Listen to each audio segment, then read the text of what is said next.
마음쉼표 이야기관에 오신 구독자 여러분 환영합니다.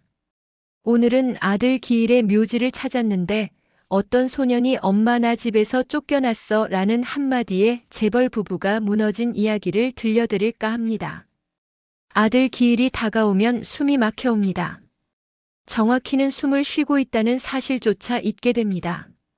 그날이 오기 전부터 가슴 한쪽이 서서히 조여오고 잠을 자도 개운하지 않았습니다. 해마다 같은 증상이 반복되었지만 병원에서는 늘 스트레스성이라고만 했습니다. 저도 그렇게 믿으려 했습니다. 우리는 매년 같은 선택을 했습니다.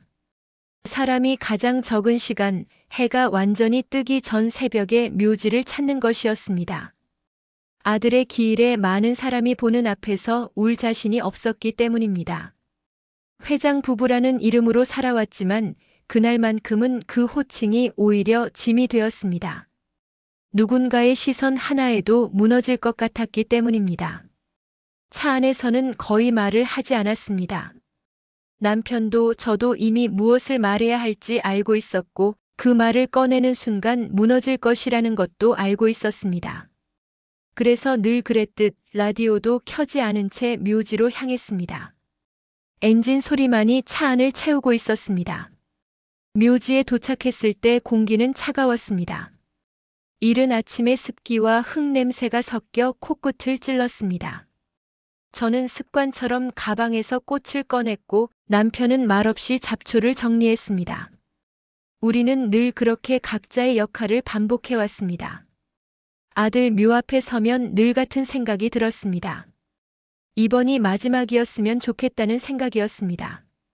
이제는 더 이상 이곳에 오지 않아도 되는 날이 왔으면 좋겠다고 아들을 잊겠다는 의미가 아니라 이 고통에서 벗어나고 싶다는 의미였습니다. 저는 묘비를 닦으며 조용히 인사를 했습니다. 별다른 말은 하지 않았습니다. 어차피 하고 싶은 말은 너무 많았고 그 말을 시작하는 순간 끝이 나지 않을 것 같았기 때문입니다. 그렇게 몇 분이 흘렀을 때였습니다. 처음에는 바람 소리인 줄 알았습니다. 묘지 특유의 울림 때문인지 어디선가 낮은 소리가 들리는 것 같았습니다. 다시 한번 귀를 기울였을 때 그 소리는 분명 바람이 아니었습니다. 누군가가 울고 있었습니다. 아이의 울음소리였습니다. 저는 순간 몸이 굳었습니다. 묘지에서 아이 울음소리를 듣는다는 것이 이상하다는 생각보다 불길하다는 감정이 먼저 올라왔습니다. 마치 열어서는 안 될 문을 앞에 두고 있는 기분이었습니다. 남편도 그 소리를 들은 듯 제 쪽을 한번 바라봤습니다. 우리는 아무 말도 하지 않았습니다. 서로 같은 생각을 하고 있다는 것을 알았기 때문입니다. 모른 척하자는 생각이었습니다. 저는 고개를 숙이고 다시 묘비를 닦았습니다. 아무 일도 없다는 듯 행동하려 했습니다. 이미 우리는 너무 많은 것을 잃었습니다. 더 이상 감당할 여력이 없었습니다. 하지만 울음소리는 멈추지 않았습니다. 오히려 점점 가까워지는 것처럼 느껴졌습니다. 억눌린 울음이 아니라 참으려다 터져나오는 울음이었습니다. 아이 특유의 아직 세상을 버티는 법을 모르는 울음이었습니다. 그 순간 이상하게도 아들이 떠오르지 않을 수가 없었습니다. 아들도 어릴 적 그렇게 울곤 했습니다. 울다가도 주변을 살피며 누군가 보고 있지 않은지 확인하던 아이였습니다. 저는 손에 힘이 들어가 걸레를 쥔 손이 떨리고 있다는 것을 느꼈습니다. 그때까지도 저는 뒤를 돌아보지 않았습니다. 뒤를 보는 순간 되돌릴 수 없을 것 같았기 때문입니다. 하지만 아이 울음소리 사이로 작은 말소리가 섞여 들려왔습니다. 정확히 들리지 않았지만 분명 누군가에게 말을 거는 소리였습니다. 그 소리는 우리 아들의 묘비 쪽에서 들려오고 있었습니다. 저는 그제야 고개를 들었습니다. 그리고 마음속으로 다시는 오지 말자고 수없이 다짐했던 이곳에서 그날이 단순한 기일이 아니라는 것을 본능적으로 깨닫고 있었습니다. 그 아이의 얼굴을 보기 전부터 이미 가슴 한쪽이 무너지고 있었습니다. 울음소리는 분명해졌습니다. 더 이상 바람이나 착각으로 넘길 수 없는 소리였습니다. 저는 결국 고개를 돌렸습니다. 돌리지 않으려고 버티던 목이 저도 모르게 움직였습니다. 우리 아들의 묘비 바로 앞이었습니다. 그곳에 한 아이가 무릎을 꿇고 있었습니다. 몸집은 크지 않았고 교복인지 사복인지 모를 옷을 입고 있었습니다. 어깨는 잔뜩 움츠러들어 있었고 두 손으로 묘비를 꼭 붙잡고 있었습니다. 아이의 손등이 떨리고 있는 것이 보였습니다. 그 작은 손이 차가운 돌을 붙들고 있는 모습이 이상할 정도로 오래 눈에 박혔습니다. 소녀는 고개를 숙인 채 묘비의 얼굴을 거의 붙이다시피 하고 있었습니다. 그리고 낮게 하지만 분명하게 말을 하고 있었습니다. 마치 누군가 그 앞에 앉아 있는 것처럼 천천히 숨을 고르며 말하고 있었습니다. 엄마. 그 한 단어에 가슴이 철렁 내려앉았습니다. 이곳에서 이 묘 앞에서 들어서는 안 될 말이었습니다. 소녀는 말을 멈추지 않았습니다. 울음을 참으려는 듯 잠시 숨을 고르더니 다시 입을 열었습니다. 나 오늘 이모가 나가래. 목이 잠긴 소리였습니다. 아이가 울음을 삼키며 말을 이어갈 때 특유의 소리였습니다. 저도 모르게 발끝에 힘이 들어가는 것을 느꼈습니다. 집에서 쫓겨났어. 그 말이 끝났을 때 묘지의 공기가 갑자기 무거워진 것 같았습니다. 소리는 크지 않았지만 그 한 문장이 제 가슴 안으로 그대로 떨어졌습니다. 아들의 묘 앞에서 집에서 쫓겨났다는 말을 듣는다는 것이 현실로 느껴지지 않았습니다. 이곳은 이별을 위한 장소이지 고백을 위한 곳은 아니었습니다. 남편이 제 옆에서 작게 숨을 들이마시는 소리가 들렸습니다. 그 사람도 이 장면이 정상적이지 않다는 것을 느끼고 있다는 것이 그 소리만으로도 전해졌습니다. 우리는 한동안 그 자리에 서 있었습니다. 다가가지도 물러서지도 못한 채 아이를 바라보고만 있었습니다. 이상하게도 아이를 부르는 말조차 떠오르지 않았습니다. 소녀는 묘비를 붙잡은 손에 더 힘을 주었습니다. 손가락 마디가 하얗게 질릴 정도였습니다. 그리고 그 손이 묘비에 새겨진 이름 위를 천천히 훑었습니다. 우리 아들의 이름이었습니다. 그 순간 제 머릿속에서 무언가가 끊어지는 느낌이 들었습니다. 아이의 행동이 너무도 자연스러웠기 때문입니다. 마치 처음 와본 장소가 아닌 것처럼 이름을 모르는 사람의 묘를 만지는 손이 아니었습니다. 소녀는 다시 입을 열었습니다. 나 여기 오면 좀 괜찮아져. 그 말에 저는 더 이상 숨을 고를 수 없었습니다. 목 안쪽이 타는 것처럼 아려왔고 눈이 뜨거워졌습니다. 남편이 제 팔을 붙잡았습니다. 아주 약하게 그러나 분명히 붙잡았습니다. 움직이지 말자는 신호라는 것을 저는 바로 알아차렸습니다. 하지만 제 발은 이미 한 발 앞으로 나가 있었습니다. 제가 의식하기도 전에 몸이 먼저 반응하고 있었습니다. 그때 소년이 갑자기 고개를 들었습니다. 우리의 기척을 느낀 것 같았습니다. 눈은 이미 빨갛게 부어 있었고 눈물 자국이 얼굴에 그대로 남아 있었습니다. 소녀는 저와 눈이 마주치자 순간 굳어버렸습니다. 마치 들켜버렸다는 듯 입술을 꽉 다물었습니다. 미안해요. 소녀는 갑자기 그렇게 말했습니다. 무엇이 미안한지 알 수 없는 사과였습니다. 묘지에 있어서인지 울고 있어서인지 아니면 존재 자체가 미안한 것인지 알 수 없었습니다. 그 말 한마디에 저는 가슴이 더 아파왔습니다. 아이는 사과할 이유가 없었습니다. 괜찮아요. 제가 겨우 내뱉은 말이었습니다. 제 목소리는 제가 들어도 낯설 정도로 떨리고 있었습니다. 아이에게 괜찮다고 말하는 것이 왜 이렇게 어려운지 그때는 알 수 없었습니다. 소녀는 묘비에서 손을 떼지 않은 채 저를 올려다보고 있었습니다.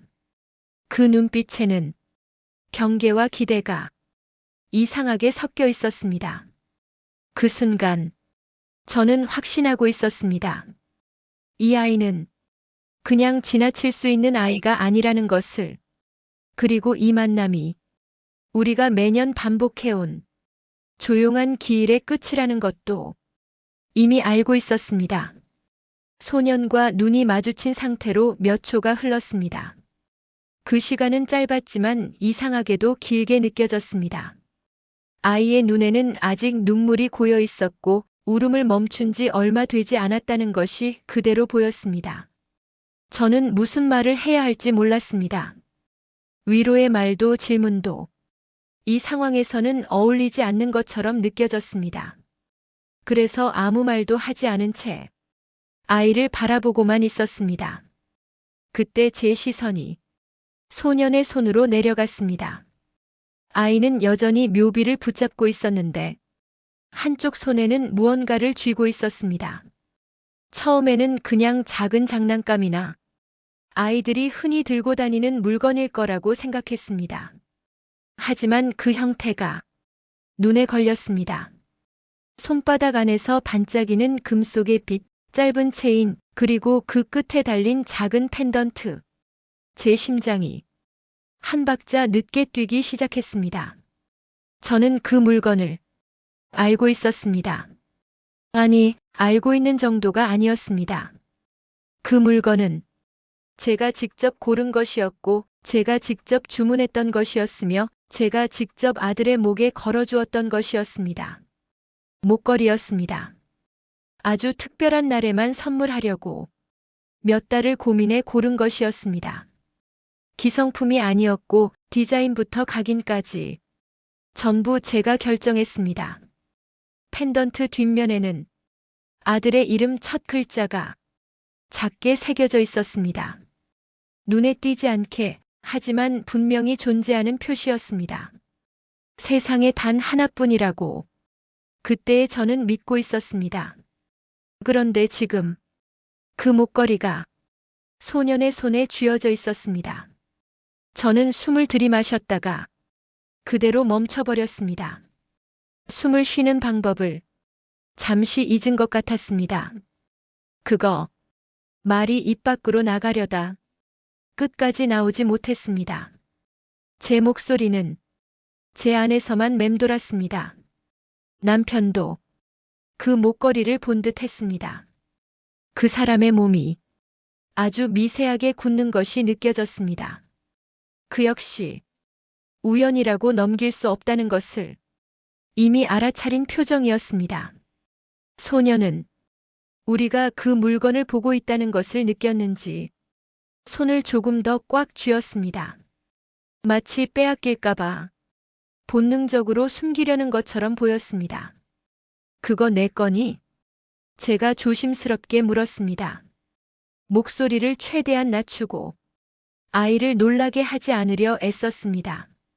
소녀는 잠시 망설이다가 고개를 끄덕였습니다. 엄마가 준 거예요. 그 대답에 제 귀가 멍해졌습니다. 순간 주변 소리가 전부 사라진 것처럼 느껴졌습니다. 엄마. 그 아이가 말한 엄마가 누구인지 묻지 않아도 제 머릿속은 이미 최악의 경우를 향해 달려가고 있었습니다. 언제 받았니? 저는 제 질문이 너무 떨리고 있다는 것을 느꼈습니다. 아이에게 들키지 않으려 했지만 이미 늦었을지도 모릅니다. 소녀는 손에 쥔 목걸이를 내려다보며 말했습니다. 아주 어릴 때요. 잘 기억은 안 나는데 엄마가 이건 잃어버리면 안 된다고 했어요. 그 말이 제 가슴을 정면으로 때렸습니다. 그 말은 제가 했던 말이었기 때문입니다. 아들에게 똑같이 말했었습니다.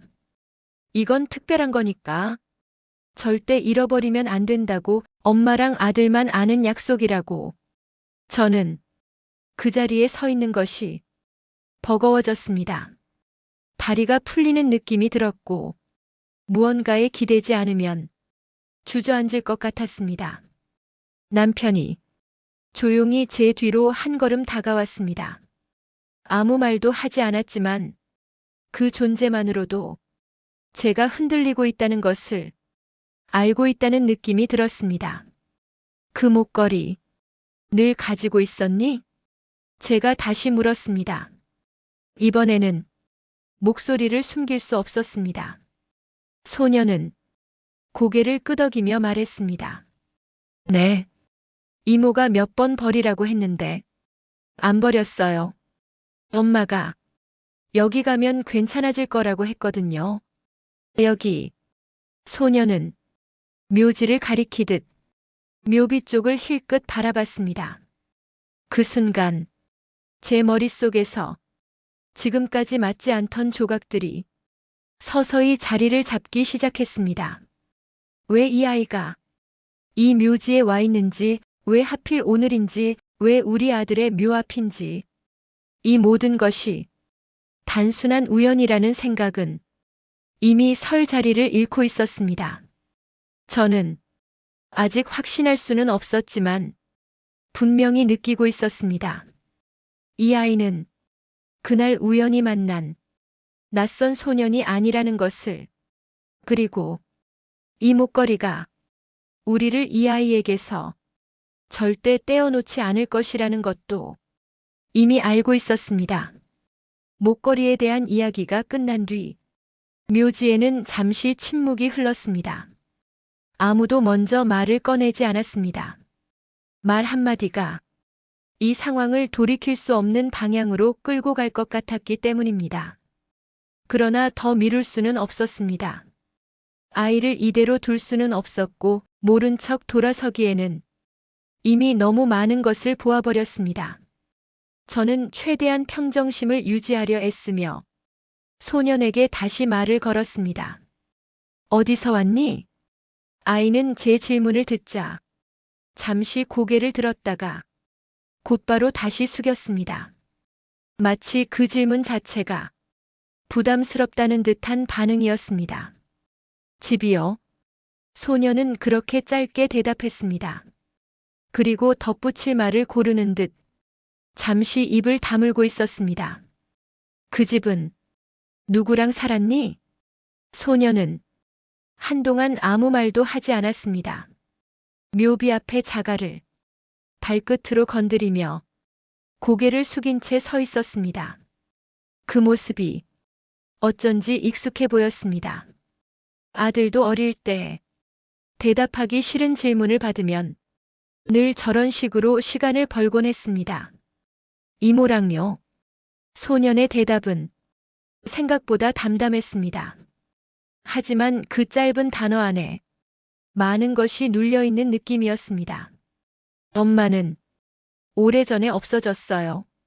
그 말이 너무 쉽게 나왔다는 것이 오히려 마음을 아프게 했습니다.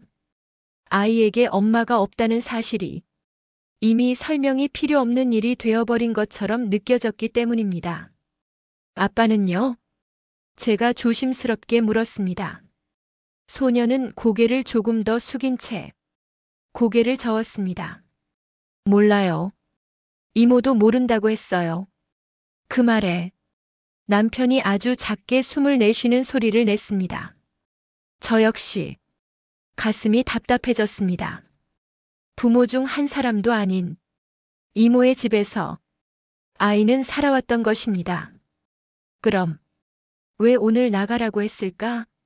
제가 질문을 던지자 소년의 어깨가 눈에 띄게 움찔했습니다. 그 반응만으로도 그 이유가 아이에게 상처가 되는 일임을 알 수 있었습니다. 소년은 한참을 망설이다가 입을 열었습니다. 제가 쓸모없대요. 그 말이 너무 또렷해서 순간 제 귀를 의심했습니다. 공부도 잘 못하고 말도 잘 안 듣고 돈도 안 된다고 소녀는 마치 누군가의 말을 그대로 옮기듯 천천히 말을 이어갔습니다. 그 문장들은 아이의 말투가 아니었습니다. 어른의 말이었습니다. 어른이 아이에게 아무렇지 않게 던진 말들이었습니다. 이제 더는 키울 이유가 없다고 했어요. 그 말을 들은 순간 저는 더 이상 표정을 숨길 수 없었습니다. 분노인지 슬픔인지 구분되지 않는 감정이 가슴 안에서 한꺼번에 올라왔습니다. 아이는 고개를 들지 않은 채 마지막 말을 덧붙였습니다. 그래서 갈 데가 없어서 여기로 왔어요. 여기라는 말과 함께 소녀는 묘비를 한 번 더 바라봤습니다. 그제야 저는 이해할 수 있었습니다. 왜 이 아이가 이곳에 왔는지, 왜 하필 오늘이었는지. 하지만 그보다 더 저를 얼어붙게 만든 것은 소년이 말한 이모라는 존재였습니다. 그 이모는 단순한 친척이 아니었습니다. 우리 가족과 아주 가까웠던 사람이었습니다. 아들이 살아있었을 때 집을 드나들던 사람, 가족 행사마다 당연한 얼굴로 함께하던 사람, 그리고 아들이 떠난 뒤에도 우리가 일정 부분을 맡겨두었던 사람이었습니다. 그 이름이 제 머릿속에 떠오르는 순간 등줄기가 서늘해졌습니다. 남편과 눈이 마주쳤습니다. 아무 말도 하지 않았지만 서로 같은 생각을 하고 있다는 것을 확신할 수 있었습니다. 이 아이가 말한 이모는 우리가 알고 있는 그 사람일 가능성이 너무도 높았습니다. 그 순간 지금까지 이어져 온 모든 우연이 하나의 방향으로 정렬되기 시작했습니다. 저는 이제 더 이상 이 아이를 모르는 아이로 둘 수 없다는 것을 분명히 느끼고 있었습니다. 그리고 이 아이를 쫓아낸 이유가 단순한 귀찮음이나 형편의 문제가 아닐지도 모른다는 불길한 예감도 같이 따라오고 있었습니다. 그날 묘지에서 우리는 아들의 기일을 보내러 온 것이 아니었습니다. 우리가 외면해왔던 과거가 우리 앞에 아이의 모습으로 서 있었던 것입니다. 묘지를 떠나는 길은 유난히 조용했습니다. 차 문을 닫는 소리조차 크게 들릴 만큼 차 안에는 말이 없었습니다. 소녀는 뒷좌석에 앉아 있었고 창밖만 바라보고 있었습니다. 우리는 아이에게 아무것도 묻지 않았습니다.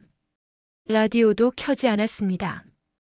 엔진 소리와 바퀴가 자갈을 밟는 소리만이 차 안을 채웠습니다.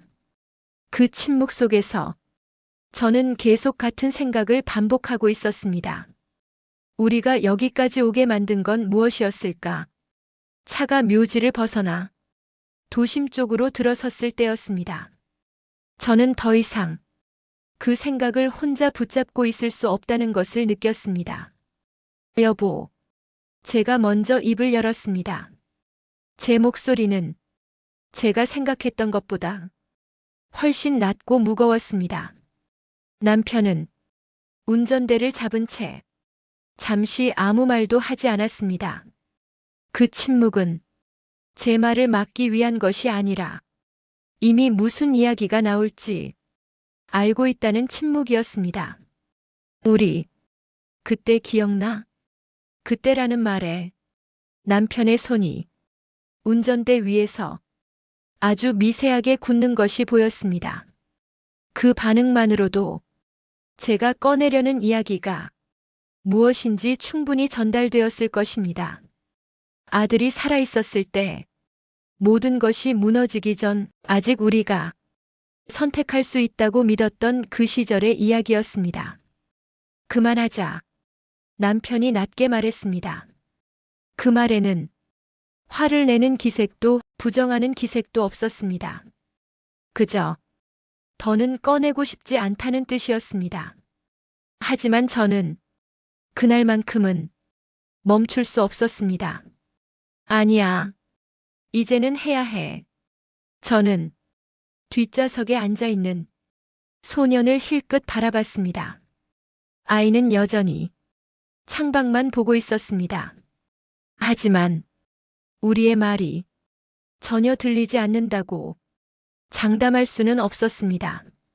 그 선택 때문에 지금 이 아이가 이렇게 된 걸 수도 있어. 그 말이 끝나자 차 안의 공기가 완전히 달라졌습니다. 남편은 차를 세우지는 않았지만 속도를 조금 줄였습니다. 확실하지도 않은 얘기야. 그가 말했습니다. 하지만 그 목소리에는 확신이 없었습니다. 그 역시 마음 한구석에서는 같은 생각을 하고 있다는 것을 저는 느낄 수 있었습니다. 그때를 떠올리면 아직도 마음이 무거워집니다. 아들이 살아 있었을 때 우리 집안에는 문제가 하나 있었습니다. 겉으로는 평온했지만 안쪽에서는 계속해서 불편한 균열이 생기고 있었습니다. 그 문제의 중심에는 한 여자가 있었습니다. 가족이라고 부르기엔 애매했고 남이라고 하기엔 너무 가까운 사람이었습니다. 그 여자는 우리에게 도움을 요청했었습니다. 아이에 대한 이야기였습니다. 책임을 져달라는 말은 하지 않았지만 그 눈빛만으로도 무엇을 원하는지 알 수 있었습니다. 그때 우리는 선택해야 했습니다. 가족을 더 복잡하게 만들 것인지 아니면 문제를 조용히 정리할 것인지 우리는 후자를 택했습니다. 공식적으로는 아무 일도 없었던 것처럼 그저 시간이 지나면 잊히는 일처럼 처리했습니다. 지금은 때가 아니다. 아들에게 상처가 될 수 있다. 괜히 이를 키울 필요 없다. 그때 우리가 했던 말들입니다. 그 말들은 그럴듯했고 현명한 판단처럼 들렸습니다. 하지만 그 판단의 끝에 누군가는 홀로 남았을지도 모릅니다. 차 안에서 남편은 한참을 말이 없었습니다. 그러다 낮게 말했습니다. 우린 아들을 지키고 싶었을 뿐이야. 그 말이 틀렸다고는 할 수 없었습니다. 우리는 정말로 아들을 지키고 싶었습니다. 하지만 그 과정에서 다른 아이의 인생이 지워졌을 가능성에 대해서는 한 번도 제대로 생각해 본 적이 없었습니다. 지키는 선택이 항상 옳은 건 아니었어. 제가 그렇게 말했을 때 남편은 아무 대답도 하지 않았습니다. 차 안에 다시 침묵이 내려앉았습니다. 그 침묵은 이전과는 달랐습니다. 도망치는 침묵이 아니라 이제는 마주해야 한다는 침묵이었습니다. 저는 뒷좌석의 소년을 다시 한번 바라봤습니다. 아이의 손에는 여전히 그 목걸이가 쥐어져 있었습니다. 그 목걸이는 우리의 선택이 아직 끝나지 않았다는 증거처럼 그 자리에 있었습니다. 그날 차 안에서 저는 처음으로 이 생각을 했습니다. 우리가 덮어두었던 그 선택이 지금 이 아이의 인생을 흔들고 있는 것이라면 이제는 다시 선택해야 할 때가 온 것일지도 모른다고 말입니다. 그날 이후 우리는 겉으로는 아무 일도 없었던 것처럼 행동했습니다. 소년에게도 주변 사람들에게도 아직 아무 결정도 내리지 않은 상태였기 때문입니다. 하지만 마음속에서는 이미 멈출 수 없는 지점까지 와 있다는 것을 서로 알고 있었습니다. 소년은 우리 집에 머물게 되었습니다. 정식으로 데려왔다고 말하기에는 아직 모든 것이 불확실했기 때문에 우리는 잠시라는 표현을 사용했습니다. 그 말은 아이를 안심시키기 위한 말이기도 했고 우리 자신을 속이기 위한 말이기도 했습니다. 아이의 생활은 조용했습니다. 말이 많지 않았고 괜히 눈치를 보는 습관이 몸에 배어 있었습니다. 집안에서 소리가 나면 자기도 모르게 몸을 움츠리는 모습에서 그동안 어떤 환경에서 살아왔는지 굳이 묻지 않아도 알 수 있었습니다. 그 모습을 볼 때마다 제 마음은 점점 더 무거워졌습니다. 그래서 결국 우리는 움직이기로 했습니다. 아무에게도 알리지 않고 조용히 아이의 신원을 확인하기로 했습니다. 재벌가답지 않게 들릴지도 모르지만 이 일만큼은 사람을 동원하거나 윗선을 움직이고 싶지 않았습니다. 진실은 숨어 있는 것이 아니라 기록 속에 있을 거라는 생각이 들었습니다. 며칠 뒤 필요한 서류가 제 손에 들어왔습니다. 아이의 출생 기록이었습니다. 봉투를 열기 전까지도 저는 스스로에게 말하고 있었습니다. 확실한 건 아무것도 없어. 우연일 수도 있어. 괜히 스스로를 몰아붙이지 말자. 하지만 그런 말들은 종이 한 장 앞에서 아무 힘도 없었습니다. 출생신고서에는 아이의 이름, 출생일, 출생 장소가 담담하게 적혀 있었습니다. 지극히 평범한 문서였습니다. 그리고 그 아래에 어머니 이름이 적혀 있었습니다.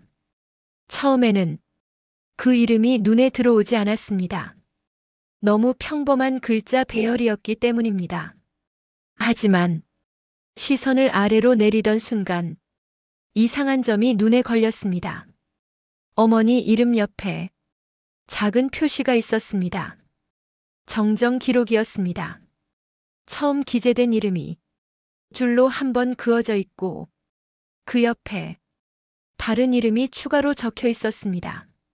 저는 그 표시를 보는 순간 손에 힘이 들어갔습니다. 종이가 구겨질 정도로 손끝이 떨리고 있었습니다. 정정된 이름은 전혀 모르는 사람이었습니다. 이모라고 불린 그 여자의 이름이었습니다. 그럴듯했고 합법적이었고 문제 없어 보였습니다. 하지만 지워진 이름은 달랐습니다. 그 이름을 보는 순간 머릿속이 하얘졌습니다. 숨이 턱 막히는 느낌이 들었습니다. 그 이름은 제가 너무도 잘 알고 있는 이름이었습니다. 한때 우리 집안을 드나들던 사람, 아들의 곁에 자주 있던 사람, 그리고 우리가 문제를 키우지 않기 위해 조용히 정리했다고 믿었던 사람의 이름이었습니다. 그 이름은 잊은 적이 없었습니다.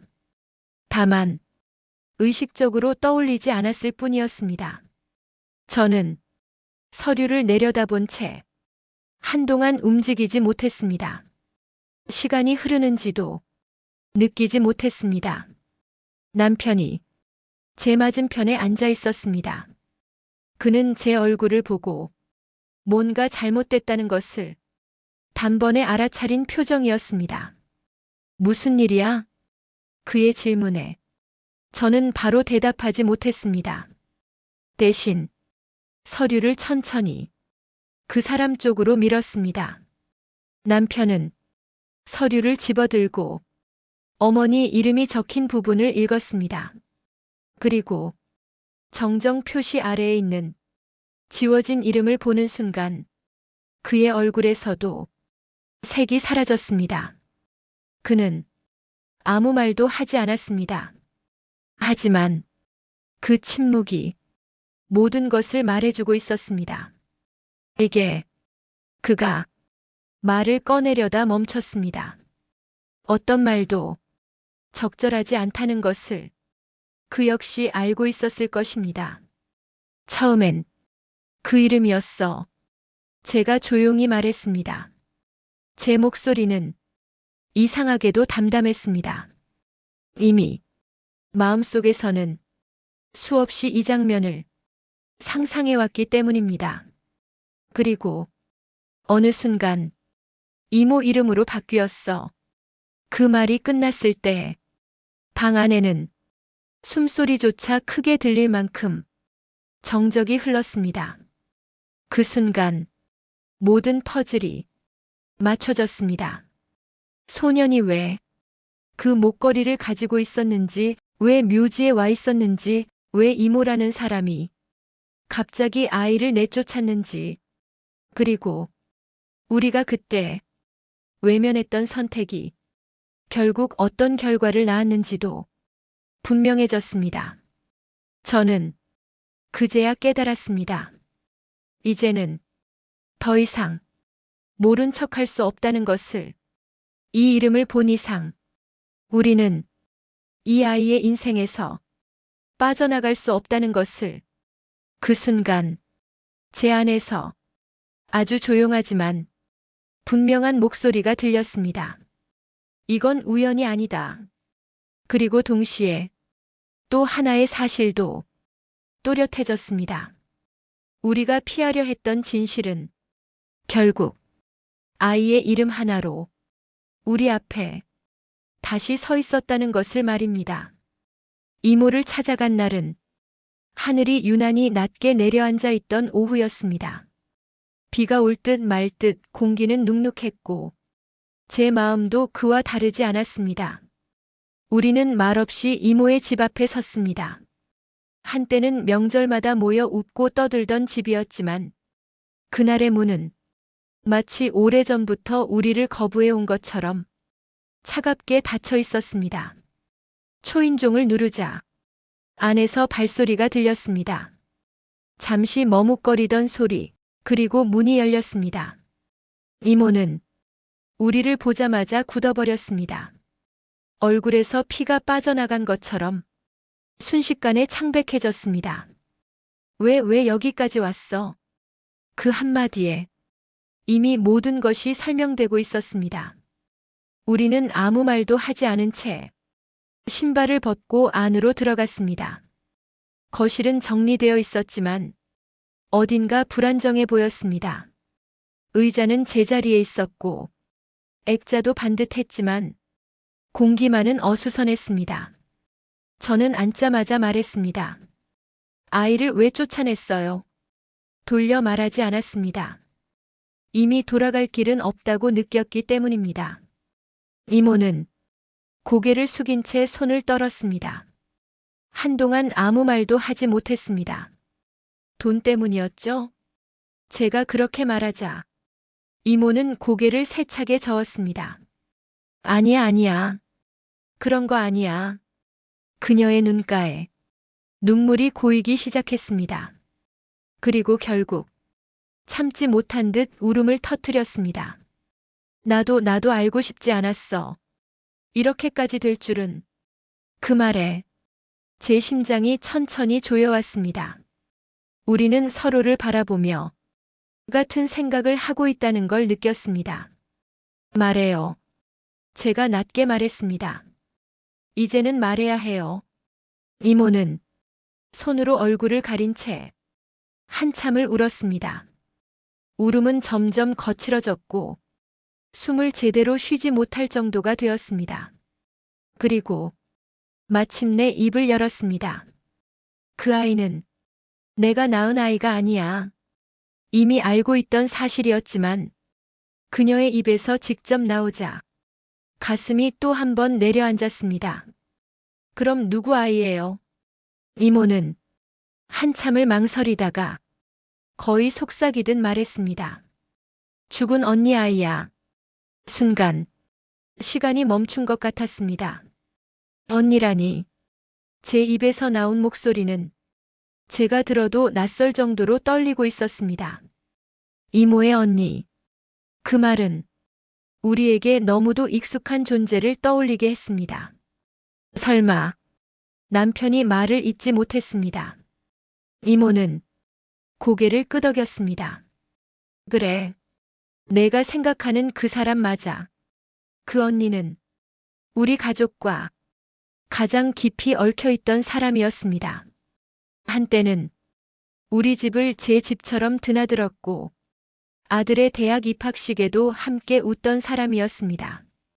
그리고 어느 날 갑자기 연락이 끊겼던 사람. 언니는 아이가 있다는 걸 아무에게도 말하지 않았어. 이모는 눈을 감은 채 말했습니다.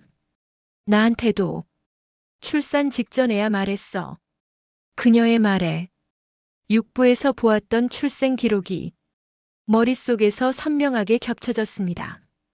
중간에 바뀐 어머니 이름, 사라진 기록, 의도적인 수정, 모든 조각이 하나로 맞춰지고 있었습니다. 언니는 아이가 태어나면 꼭 내 집에 데려가고 싶어 했어. 그 말에 저는 숨을 멈췄습니다.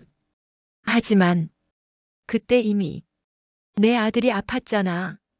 그 말은 우리 모두가 애써 외면해왔던 그 시절을 정확히 찔렀습니다. 아들이 병원에 입원해 있던 때 모든 관심과 시간과 감정이 한 아이에게만 쏠려 있던 때 언니는 끝까지 말하지 못했어. 이모는 손을 꽉 쥐며 말했습니다. 아이까지 데려가면 너희가 더 힘들어질까봐. 아니, 자기 아이가 짐이 될까봐.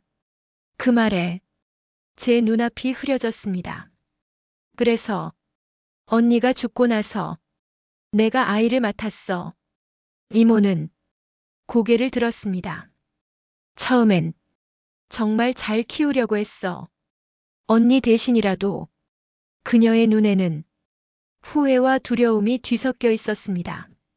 그런데 아이가 커갈수록 그 얼굴이, 그 눈빛이, 이모는 말을 잇지 못했습니다. 점점 너희 아들하고 닮아가더라. 그 말에 저는 끝내 눈물을 흘리고 말았습니다. 그래서 무서워졌어. 이모는 떨리는 목소리로 말했습니다. 이 아이가 언젠가 모든 걸 알게 될까봐. 내가 숨긴 걸 세상이 들춰낼까봐. 그래서 그녀는 가장 잔인한 선택을 했습니다. 아이를 내쫓는 것. 미안해. 정말 미안해. 이모는 바닥에 무너져 울었습니다. 하지만 그 사과는 너무 늦었습니다. 그날 우리는 확신했습니다. 그 아이는 우연이 아니었습니다. 우리 가족이 외면했던 선택의 결과였고 묻어두었던 진실이 살아있는 모습으로 돌아온 것이었습니다. 그리고 이제 우리는 다시 선택해야 했습니다.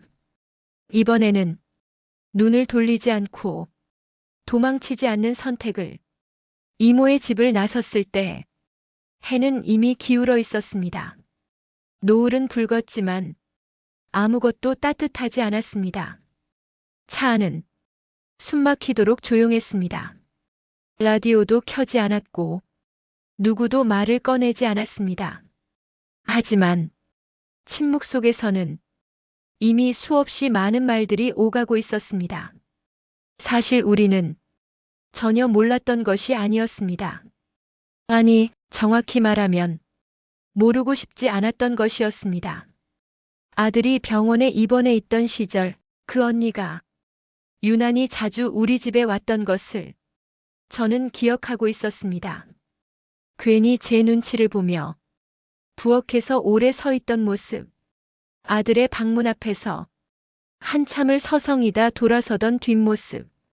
그때 저는 이상하다고 느꼈습니다. 하지만 그 이상함에 이름을 붙이지 않았습니다. 이름을 붙이는 순간 마주해야 할 것들이 너무 많아질 것 같았기 때문입니다. 남편도 마찬가지였을 것입니다. 언니가 갑자기 연락을 끊었을 때 우리는 힘들겠지라고만 생각했습니다. 아들이 위독하다는 소식에 모든 감정이 그쪽으로 쏠려 있었고 다른 누군가의 침묵은 그저 배경처럼 밀려났습니다. 그리고 아들이 떠났습니다. 그 이후의 시간은 살아낸 것이 아니라 버텨낸 것이었습니다.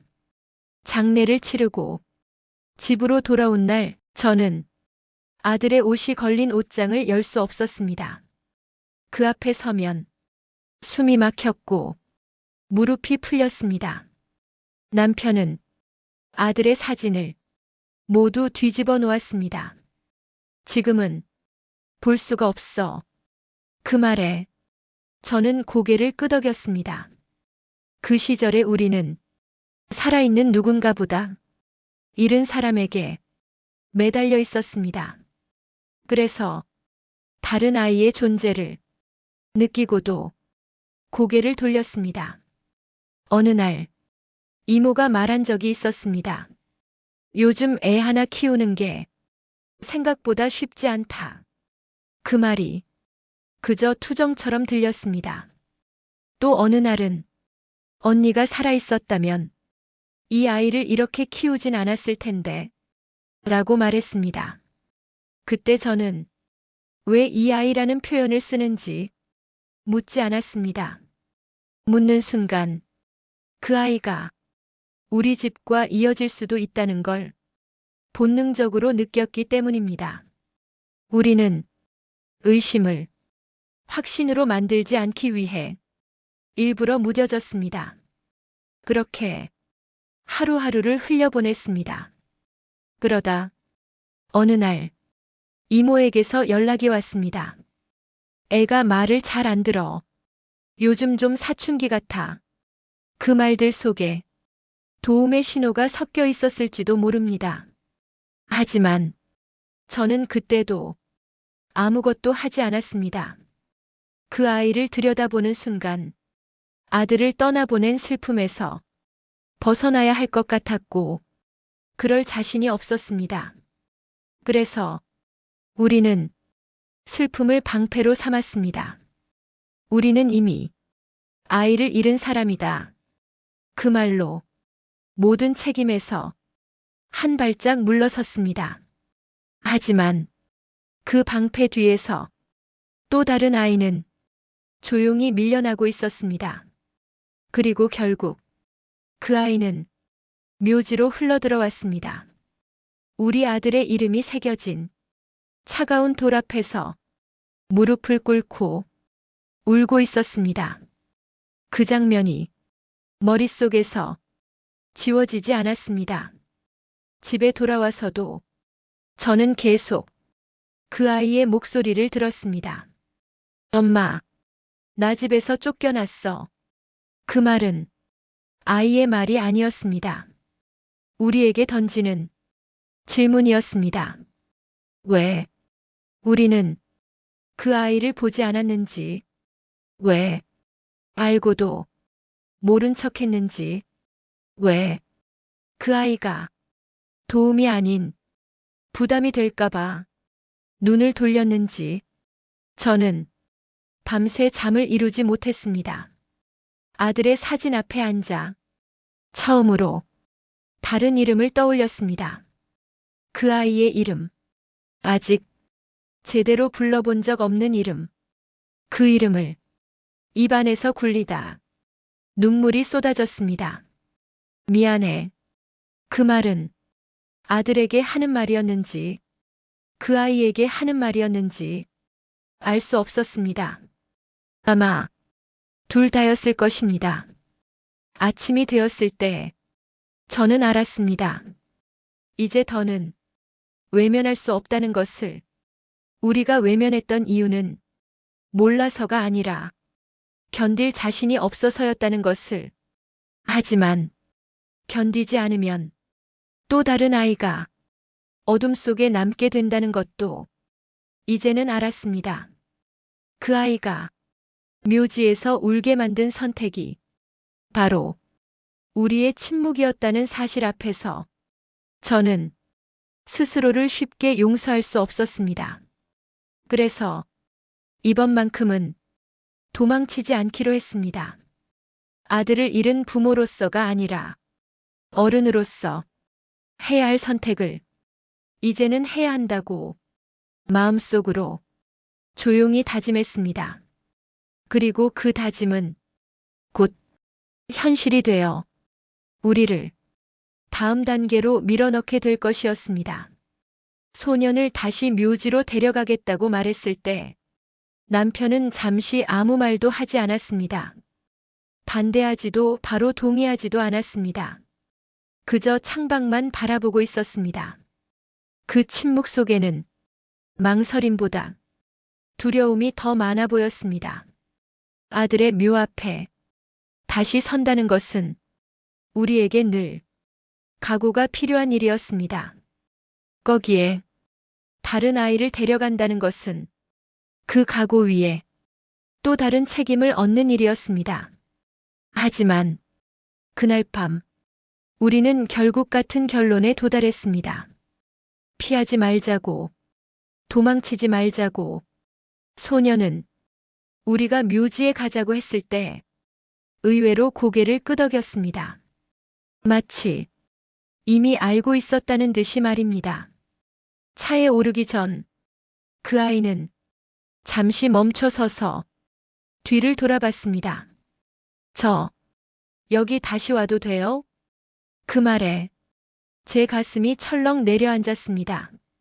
묻는다는 사실 자체가 그 아이가 얼마나 자주 쫓겨나듯 떠나야 했는지를 말해주고 있었기 때문입니다.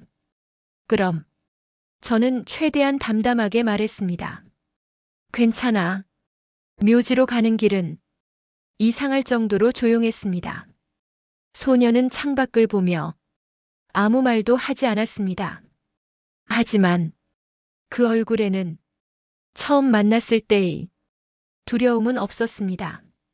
묘지에 도착하자 소녀는 길을 안내하듯 앞장섰습니다. 아들의 묘비 앞에 도착했을 때 그 아이는 자연스럽게 무릎을 꿇었습니다. 마치 오래전부터 그 자리에 앉아왔던 사람처럼 익숙한 움직임이었습니다. 저는 그 모습을 보며 한 발짝 뒤로 물러섰습니다.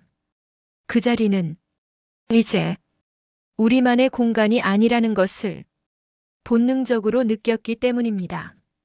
소녀는 묘비를 손으로 쓸며 조용히 말했습니다. 여기 오면요. 엄마가 제 이야기 들어주는 것 같아요. 그 말은 속삭이듯 낮았지만 제 귀에는 크게 울렸습니다. 아무 말도 안 해도 괜찮은 것 같고요. 소녀는 고개를 들지 않은 채 계속 말했습니다. 집에서는 말하면 혼났거든요. 울면 더 혼났고요. 그 한마디 한마디가 가슴에 박혔습니다. 저는 숨을 깊게 들이마셨지만 목이 쉽게 풀리지 않았습니다. 소녀는 묘비를 향해 마치 일기를 읽듯 하루 있었던 일을 말했습니다. 학교에서 있었던 일, 친구 이야기, 배가 고팠던 이야기까지. 그 모습은 기도 같기도 했고 고백 같기도 했습니다. 그 순간 저는 분명히 깨달았습니다. 이 아이는 누군가를 대신하기 위해 여기에 있는 것이 아니라는 것을, 아들을 잃은 자리를 채우기 위해 존재하는 아이가 아니라 그 자체로 책임이라는 것을, 우리가 아들을 떠나보낸 후에도 어른으로서 해야 했던 역할을 미뤄왔다는 사실을 그 아이가 말없이 보여주고 있었습니다. 남편도 그 사실을 느꼈는지 조용히 묘비 앞에 섰습니다. 그리고 처음으로 아들에게 말을 걸었습니다. 아빠가 늦었다. 그 한마디에 남편의 목소리가 떨렸습니다. 지켜주지 못한 것도 미안하고 지금까지 모른 척한 것도 미안하다. 그 말은 아들에게 하는 말이면서 소년에게 하는 말이기도 했습니다. 소년은 그 말을 듣고도 아무 반응을 보이지 않았습니다. 그저 묘비를 바라보고 있었습니다. 잠시 후 소년이 조용히 말했습니다. 저요. 여기 오면 혼자가 아닌 것 같아요. 그 말을 듣는 순간 저는 더 이상 망설일 수 없었습니다. 이 아이를 받아들이는 것이 아들을 잇는 일이 아니라 아들이 우리에게 마지막으로 남긴 책임일지도 모른다는 생각이 들었습니다. 저는 소년 옆에 앉아 같이 묘비를 바라봤습니다. 앞으로는 혼자 오지 않아도 돼. 그 말은 약속이었고 선언이었습니다. 소년은 잠시 저를 바라보다 작게 고개를 끄덕였습니다. 그날 묘지를 떠나며 저는 다시 한번 선택을 했습니다. 아들을 잃은 부모로 멈춰 서는 것이 아니라 남아있는 아이의 어른이 되기로. 그 선택이 어떤 결과를 가져올지 그때는 알지 못했습니다. 다만 이제는 되돌아갈 수 없다는 것만은 분명히 알고 있었습니다. 그리고 그 선택은 마침내 우리를 마지막 진실과 마주하게 만들게 될 것이었습니다. 이 이야기는 누군가가 기대하는 완벽한 결말이 아닙니다. 모든 것이 정리되고 모두가 박수를 치는 그런 끝도 아닙니다. 우리는 여전히 재벌가라는 이름 안에 있고 그 이름은 보호이자 족쇄였습니다. 소년을 데리고 집으로 들어오겠다고 했을 때 가장 먼저 반대한 사람은 친척들이었습니다. 이미 아이 하나를 잃지 않았느냐? 괜히 또 마음 쓰지 마라.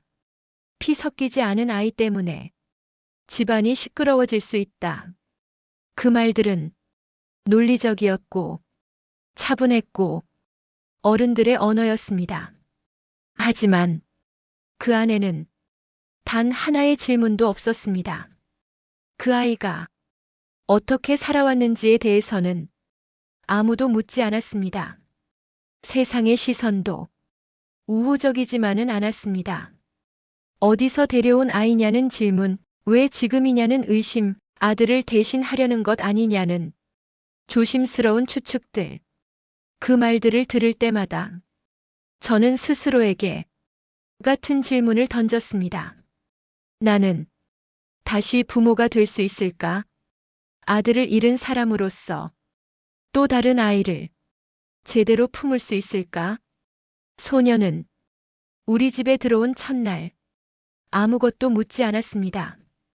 방이 어디냐고도 언제까지 있어도 되느냐고도 묻지 않았습니다. 그저 신발을 가지런히 놓고 거실에 서서 주변을 둘러봤습니다. 마치 이 집이 언제든 자신을 내보낼 수 있다는 걸 이미 알고 있는 사람처럼. 그 모습이 제 가슴을 더 아프게 했습니다. 저는 아이에게 말했습니다. 여기는 내가 잠시 머무는 곳이 아니라 같이 살아보는 곳이야. 그 말이 아이에게 얼마나 믿기 어려운 말인지 알고 있었습니다. 그래서 더 이상 덧붙이지 않았습니다. 믿게 만드는 건 말이 아니라 시간이라는 것도 이제는 알고 있었기 때문입니다. 밤이 되자 소년은 불을 켜고 자도 되느냐고 물었습니다. 저는 고개를 끄덕였습니다. 그날 밤 아이 방 불은 새벽까지 꺼지지 않았습니다. 문틈 사이로 새어나오는 불빛을 보며 저는 오래전 기억 하나를 떠올렸습니다. 아들도 어릴 적 불을 켜놓고 자던 아이였습니다. 하지만 그 기억을 아이에게 덮어 씌우지는 않기로 했습니다. 이 아이는 누군가의 대체가 아니기 때문입니다. 며칠이 지나자 소년은 조금씩 말을 하기 시작했습니다. 학교에서 있었던 일, 좋아하는 음식, 싫어하는 냄새. 아주 사소한 이야기들이었습니다. 하지만 그 사소함이 저에게는 숨을 쉬게 해주는 일이었습니다. 어느 날 소년이 조심스럽게 물었습니다. 저 여기 오래 있어도 돼요? 그 질문 앞에서 저는 잠시 말을 잃었습니다. 그리고 솔직하게 말했습니다. 확실한 건 아직 없어. 소년의 눈이 잠시 흔들렸습니다. 저는 그 눈을 피하지 않고 이어서 말했습니다. 하지만 확실하게 말할 수 있는 건 너를 다시 묘지에서 울게 하지는 않을 거야. 그 말에 소녀는 아무 말도 하지 않았습니다. 그저 고개를 끄덕였을 뿐입니다. 아마 그 아이는 확신보다 약속을 원했을 것입니다. 그날 이후 제 삶은 아주 조금씩 움직이기 시작했습니다. 아침에 일어나는 이유가 생겼고 저녁에 돌아오는 이유가 생겼습니다. 아들의 기일이 다가와도 숨이 막히기보다는 같이 갈 사람을 떠올리게 되었습니다. 여전히 아들은 제 인생의 중심에 있습니다. 그 자리는 누구도 대신할 수 없습니다. 하지만 그 중심을 기준으로 다시 원을 그리듯 삶이 확장되고 있었습니다. 어느 날 소년이 말했습니다. 저 요즘은 밤에 덜 무서워요. 그 말 한마디에 저는 알았습니다. 우리가 한 선택이 틀리지 않았다는 것을. 이 이야기는 완벽한 결말이 아닙니다. 우리는 여전히 고민하고 부딪히고 서툴게 부모 노릇을 하고 있습니다. 하지만 단 하나는 분명합니다. 그날 묘지에서 아이의 울음을 외면하지 않았다는 것. 그 선택 하나로 멈춰있던 제 인생은 조용히 다시 움직이기 시작했습니다. 다시 부모가 될 수 있을지 아직은 모릅니다. 하지만 적어도 다시 어른이 되려는 선택은 이미 했습니다. 그리고 그 선택을 후회하지는 않을 것 같습니다.